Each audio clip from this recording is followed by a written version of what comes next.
L'actualité en santé, le virus Ebola est déclaré en République démocratique du Congo et les premiers cas ont été détectés à Boendé dans la province de l'Équateur. Le gouvernement congolais passe à la défensive. Tout est mis en marche par les autorités pour retarder la chaîne de transmission.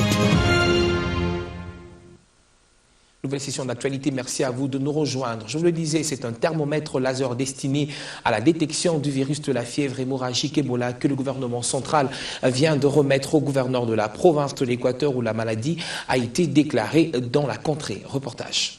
Après les examens des échantillons, les résultats démontrent que cette épidémie est indépendante à celle qui sévit à l'ouest de l'Afrique, mais les mesures sont prises afin d'arrêter la contamination des autres pays africains, mais surtout la propagation de l'épidémie en interne. L'épidémie que nous avons, elle est indépendante de l'épidémie qui sévit actuellement en Afrique de l'Ouest. C'est probablement le chasseur qui a amené son singe de la brousse et qui l'a amené chez lui à la maison. Et la littérature nous explique encore que le chasseur est moins exposé que sa femme. Pourquoi? Parce que quand il tue l'animal, il prend l'animal tout entier, il l'amène à la maison. C'est la femme qui prend le couteau et c'est la femme qui dépièce l'animal. Ce qui fait que la femme est plus exposée. Et dans le cas d'espèce, Madame Bobois a été contaminée immédiatement quand elle a fait des manipulations de cette viande. Et c'est elle qui a contaminé son mari. Son mari est encore malade aujourd'hui. Comme vous le savez, l'épidémie, le réservoir, c'est l'animal qui est dans la forêt. Ça peut être le singe, ça peut être l'antilope, ça peut être les chauves-souris frugivores. Mais à tout moment, suite à des phénomènes que l'homme ne sait pas expliquer, il peut y avoir un contact entre l'homme et l'animal et ça se transmet à ce moment-là à l'homme. Parmi les mesures prises afin de contenir cette épidémie, on note l'interdiction de la chasse sur l'ensemble de la province de l'Équateur. Tous les bateaux qui circulent à l'Équateur, tous les avions qui doivent partir de l'Équateur, tous les véhicules qui partiront de Boendé vers les autres axes de la province, qu'on puisse procéder au contrôle de personnes qui doivent se déplacer. Cela pour protéger les autres villes de l'Équateur, pour protéger la ville de Mbandaka, pour protéger les autres provinces de la République, mais également la ville-province de Kinshasa contre l'extension de cette épidémie interne vers les autres cités de la République. C'est donc à ce titre que nous sommes réunis ce jour pour donner au gouverneur intérimaire de la province de l'Équateur les thermomètres laser qui vont permettre de faire ce travail. Les services qui vont travailler aux côtés du gouverneur pour contact va être appuyé par les services du ministère de l'Intérieur. Il y a de quoi redouter la sous-alimentation à l'Équateur sans la chasse, principal moyen de survie. Il faut alors de l'aide humanitaire. Rappelons que le trafic entre l'Équateur et Kinshasa, pour ne citer que ça, s'effectuait jusqu'ici sans inquiétude par le fleuve Congo avec des barges surabondées.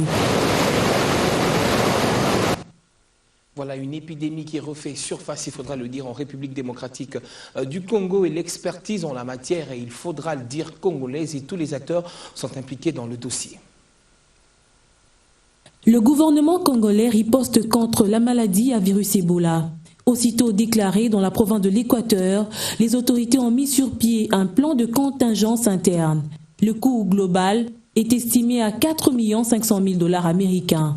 L'objectif est entre autres de lutter contre la propagation de cette maladie dont on reconnaît le caractère multidimensionnel et multisectoriel. L'implication des autorités administratives dans la surveillance des populations s'avère nécessaire. Le gouvernement a remis 25 thermomètres laser au gouverneur de l'Équateur pour détecter la température à distance. La cérémonie s'est déroulée au ministère de l'Intérieur en présence de tous les acteurs impliqués dans la lutte contre l'Ebola. Voici les thermomètres laser. En fait, il a l'avantage de prendre la température à distance sans pouvoir toucher la personne. C'est dans le cadre aussi de la protection de tout le personnel qui va intervenir dans l'épidémie. Donc on n'est pas obligé d'aller toucher quelqu'un pour vérifier s'il a la fièvre. On ne sait pas acheter les thermomètres à usage personnel de peur que les gens les utilisent à 2-3 personnes et qu'on puisse nous-mêmes contaminer. La vitesse de la propagation de l'Ebola avec les mouvements migratoires non contrôlés et les conséquences fâcheuses de la maladie en appellent à l'implication de la communauté internationale. Le défi que nous aurons sur les lieux, c'est d'abord un défi logistique. Voilà pourquoi nous avons dit dans notre déclaration que nous restons ouverts à la contribution de la communauté tant nationale qu'internationale. Un défi logistique parce que le secteur de Djera est un secteur qui est excentré. Nous serons obligés de placer un campement au niveau du secteur de Djera. Ça demande énormément de fonds, au-delà du fait qu'on doit placer les centres de traitement de Ebola. Tout compte fait, les dispositions sécuritaires et sanitaires doivent être bien observées pour stopper, comme les fois précédentes, la propagation de l'Ebola en République démocratique du Congo. Chacun à son niveau doit être attentif.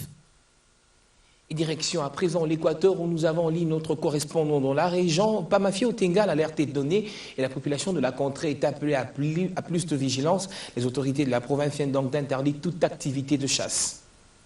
Cette maladie à virus Ebola qui s'est prononcée depuis fin juillet dernier cerne jusque-là 3 aires de santé du secteur de Djera, territoire de Bouende, district de la Tuapa. Il s'agit de aires de santé Bouende Moké, aire de santé Lokolia et aire de santé de Wachikengo. Djera est l'un de 4 secteurs administratifs qui composent le territoire de Bouende, environ 600 km de la ville de Mbandaka et est habité essentiellement par la population de Tribi Mongo en pleine forêt équatoriale. Pour ce qui est de mesures préventives, la population de l'ensemble de la province est appelée au calme sans céder à la panique. Laver le main à l'eau propre et au savon ou à la cendre avant et après avoir mangé, après avoir été aux toilettes et au retour à la maison pour se protéger contre la maladie à virus Ebola. Signaler aux agents de santé tout cas suspect d'Ebola, ne pas toucher ni manger la viande d'animaux trouvés morts, éviter tout contact avec le sang, la salive, les urines, les selles, les vomissures, la sueur d'un malade d'Ebola. La chasse est interdite jusqu'à nouvel ordre sur toute l'étendue du district de la Tuapa et le secteur de Djera mis en quarantaine du reste du territoire de Bouende, d'où toute entrée et sortie strictement contrôlée et surveillée. Merci à vous, Pamafi. Il faut donc être prudent pour éviter cette maladie. Et déjà, la province du Kassai oriental prend toutes ses dispositions pour éviter justement que l'épidémie n'atteigne la province. Les autorités passent à la sensibilisation de la population tout en interpellant également le corps médical à plus de vigilance. C'est ce que nous dit ici notre permanent dans la région dans cette correspondance. Bien avant la confirmation de la maladie par le ministre congolais de la Santé publique, la province du Kassai oriental avait déjà pris la mesure du danger. Alors qu'on parlait d'une maladie mystérieuse, samedi, le ministre provincial des Travaux publics et gouverneur de province par intérim a réuni toutes les autorités politico-administratives de la ville de Mbujimayi. Il s'agit du maire et de bourgmestre de 5 communes de la ville. Honoré Mutombo Bamwanya leur a présenté les menaces qui guettent la province du Kassai oriental en général et la ville de Mbujimayi en particulier. Le Kassai oriental partageant sa frontière nord avec la province de l'Équateur. Le gouverneur ad intérim de la province a invité ses interlocuteurs à prévenir la population contre cette terrible maladie. Ils doivent mettre un accent particulier sur le respect des règles d'hygiène dans leur sensibilisation, a fait savoir l'autorité provinciale. Le personnel médical a été lui aussi appelé au renforcement de mesures de protection dans les hôpitaux et dispensaires pour éviter toute contamination.